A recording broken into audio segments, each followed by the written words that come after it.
So, hello everyone. When talking about vidIQ, let's say we found a video about iPhone 11. So we can see on our right side all preferences like SEO, they have score of 70 out of 100.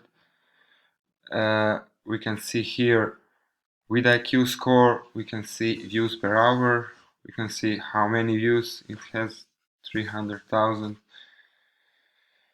So also here we can see engagement rate, like ratio, YouTube likes, YouTube dislikes, YouTube comments.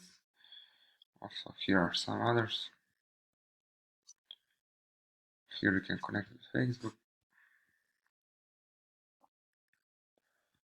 Also here we can see the word count and all the features that come. Then we can see everything here on like title, text, description, cards, end screens shared on Facebook. Here there are video tags like the keywords iPhone 11, iPhone 11 Pro colors, iPhone 11 battery, how much is iPhone 11, all about things that people ask about iPhone. Topics, technology, lifestyle. We can see channel tags, Apple, iPhone, iPod, iTouch, iPod, all the things.